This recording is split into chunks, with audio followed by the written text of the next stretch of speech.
ದೇವರ ನಾಮ ಸ್ತೋತ್ರವಾಗಲಿ. ಈ ಸಮಯದಲ್ಲಿ ನಾವು ಒಂದು ವಾಕ್ಯ ಓದ್ಕೊಳ್ಳೋಣ. ದೇವರಿಗೆ ಸ್ತೋತ್ರ. ಕೀರ್ತನೆ 1:1. ಯಾವನು ದುಷ್ಟರ ಆಲೋಚನೆಯಂತೆ ನಡೆಯದೆ, ಪಾಪಾತ್ಮರ ಮಾರ್ಗದಲ್ಲಿ ನಿಂತುಕೊಳ್ಳದೆ, ಧರ್ಮನಿಂದಕರೊಡನೆ ಕೂತುಕೊಳ್ಳದೆ, ಯೆಹೋವನ ಧರ್ಮಶಾಸ್ತ್ರದಲ್ಲಿ ಆನಂದ ಪಡುವವನಾಗಿ ಅದನ್ನೇ ಹಗಲಿರುಳು ಧ್ಯಾನಿಸುತ್ತಿರುವನು, ಅವನು ಎಷ್ಟೋ ಧನ್ಯನು. ಅವನು ನೀರಿನ ಕಾಲುವೆಗಳ ಬಳಿಯಲ್ಲಿ ಬೆಳೆದಿರುವ ಮರದ ಹಾಗೆ. ಅಂಥ ಮರವು ತಕ್ಕ ಕಾಲದಲ್ಲಿ ಫಲ ಕೊಡುತ್ತದಲ್ಲ, ಅದರ ಎಲೆ ಬಾಡುವುದೇ ಇಲ್ಲ. ಅದರಂತೆ ಅವನ ಕಾರ್ಯವೆಲ್ಲವೂ ಸಫಲವಾಗುವುದು.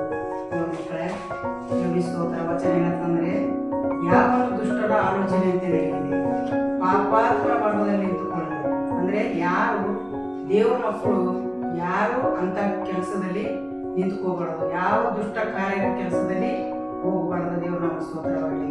ಪಾಪಾತ್ಮರ ಮಾರ್ಗದಲ್ಲಿ ನಿಂತುಕೊಳ್ಳಬಾರ್ದು. ಪಾಪಾತ್ಮರ ಮಾರ್ಗದಲ್ಲಿ ಅಂದ್ರೆ ನಾವು ಕೆಟ್ಟವ್ರ ಸರಿ ಹೋದ್ರೆ ಕೆಟ್ಟವ್ರು ಅಂತಾರೆ, ಒಳ್ಳೆಯವ್ರ ಸರಿ ಹೋದ್ರೆ ಒಳ್ಳೆಯವರು ಅಂತಾರೆ. ಅದಕ್ಕೆ ನಾವು ಒಳ್ಳೆಯವ್ರ ಸರಿಯಾಗಿರ್ಬೇಕು. ದೇವರ ನಾಮ ಸ್ತೋತ್ರವಾಗಲಿ. ಅದಕ್ಕೋಸ್ಕರ ಧರ್ಮನಿಂದಕರೊಡನೆ ಕೂತುಕೊಳ್ಳದೆ, ಅಂದ್ರೆ ನಾವು ದೇವರನ್ನ ಬಿಟ್ಟು ನಮ್ಮ ದೇವರಿಗೆ ಯಾರು ನಂಬಲ್ರೋ ಅವರಿಗೋಸ್ಕರ ನಾವು ಅವ್ರ ಜೊತೆ ನಾವು ಸಹವಾಸ ಮಾಡಬಾರ್ದು. ದೇವರಿಗೆ ಸ್ತೋತ್ರ. ಧರ್ಮನಿಂದಕರೊಡನೆ ಕೂತುಕೊಳ್ಳದೆ, ಅವ್ರ ಹತ್ರ ಕೂತ್ಕೊಳ್ಬಾರ್ದು. ಯೆಹೋವನ ಧರ್ಮಶಾಸ್ತ್ರದಲ್ಲಿ ಆನಂದ ಪಡುವವನ, ಅಂದ್ರೆ ಯೆಹೋವನ ಧರ್ಮಶಾಸ್ತ್ರ ಅಂದ್ರೆ ದೇವರ ವಾಕ್ಯದಲ್ಲಿ ಯಾರು ಆನಂದ ಪಡುವವರಾಗಿದ್ದಾರೋ ಅವರೇ ಎಷ್ಟೋ ಧನ್ಯರು. ದೇವರ ಸ್ತೋತ್ರವಾಗಲಿ. ಅದನ್ನೇ ಹಗಲಿರುಳು ನೆರಳಬೇಕು, ಅದನ್ನೇ ಹಗಲಿರುಳು ಧ್ಯಾನಿಸಬೇಕಂತ. ದೇವರ ನಾಮ ಸ್ತೋತ್ರವಾಗಲಿ. ನಾವು ಅದನ್ನೇ ಸುತ್ತಿರಬೇಕು. ದೇವರಿಗೆ ಸ್ತೋತ್ರ.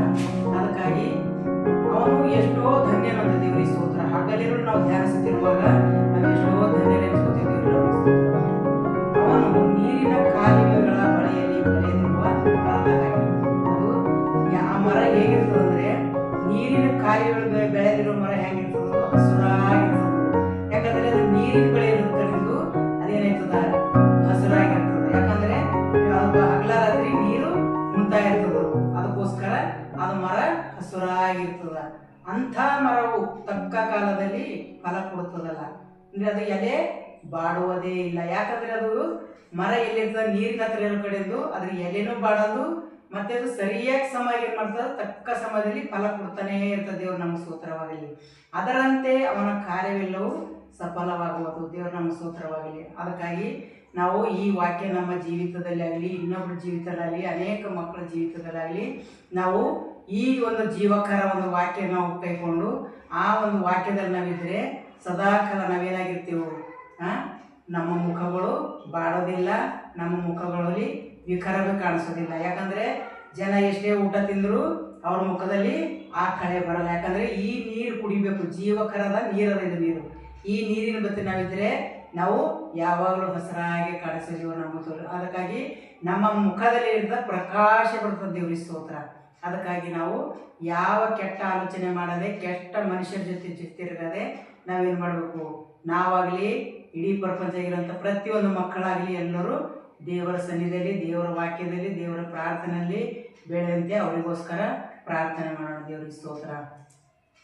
ಪರಿಶುದ್ಧನೇ ಪರಿಶುದ್ಧನೇ ಪರಿಶುದ್ಧಾತ್ಮನೇ ನಿನಗೆ ಸ್ತೋತ್ರ. ಕರ್ತನೆ ತಂದೆಯಾದ ದೇವರೇ ನಿನಗೆ ಸ್ತೋತ್ರ. ನೀವು ಒಳ್ಳೆಯವನು ರಾಜ, ಒಳ್ಳೆಯದನ್ನೇ ಮಾಡುವಂಥ ಸರ್ವಶಕ್ತನಾಗಿದೆ. ಬೆಳಗಿಂದ ನಮ್ಮನ್ನು ಕಾಪಾಡಿದಕ್ಕಾಗಿ ಸ್ತೋತ್ರ. ನೀವು ಮಾಡಿದಂಥ ಒಂದೊಂದು ಉಪಕಾರಕ್ಕಾಗಿ ನಾವು ಕೃತಜ್ಞತೆ ಉಳ್ಳವರಾಗಿದ್ದೀವಿ. ದೇವ ನಿನಗೆ ಸ್ತೋತ್ರ. ಕರ್ತನೆಪ್ಪ ಕರ್ತನ, ನಮ್ಮ ಚಿತ್ತವೇನಿಲ್ಲಪ್ಪ, ಎಲ್ಲ ನಿನ್ನ ಚಿತ್ತವಂತೆ ನಡೆಸು ದೇವ. ನಿನಗೆ ಸ್ತೋತ್ರ ಕರ್ತನೆ.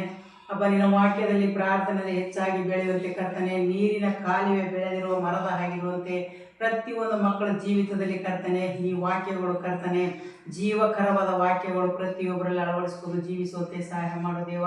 ಪ್ರತಿಯೊಬ್ಬರು ಓದುವಂತೆ, ಪ್ರತಿಯೊಬ್ಬರು ಕರ್ತನೆ ಪ್ರಾರ್ಥನೆಯಲ್ಲಿ, ವಿಜ್ಞಾಪನದಲ್ಲಿ ಹೆಚ್ಚಾಗಿ ಬೆಳೆಯುವಂತೆ, ಇಡೀ ಪ್ರಪಂಚದ ಎಲ್ಲ ಮಕ್ಕಳು ಕರ್ತನೆ ತಿಳಿದವರಾಗಿ ಅರಿತವರಾಗಿ ಜೀವಿಸುವಂತೆ, ದೇವರ ರಾಜ್ಯಕ್ಕಾಗಿ ನೀತಿಗಾಗಿ ತವಕ ಪಡುವಂತೆ ಎಲ್ಲ ಮಕ್ಕಳನ್ನು ಈ ದಿನಗಳಲ್ಲಿ ಬಿಡುಗಡೆ ಕೊಡು ದೇವ. ನಿನಗೆ ಸ್ತೋತ್ರ.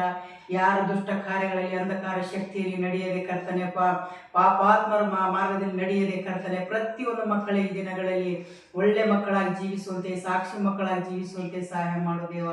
ಹಾಗೆ ಮಾಡಿದಕ್ಕಾಗಿ ಸ್ತೋತ್ರ. ಪ್ರಾರ್ಥನೆ ಕೇಳಿ ಸದುತ್ತರ ಕೊಟ್ಟಿದ್ದಕ್ಕಾಗಿ ಸ್ತೋತ್ರ. ಮಾನಿಸಿದಕ್ಕಾಗಿ ಸ್ತೋತ್ರ. ಯೇಸುವಿನ ನಾಮದಲ್ಲಿ ಕರ್ತನೆ ತಂದೆ. ಆಮೇನ್.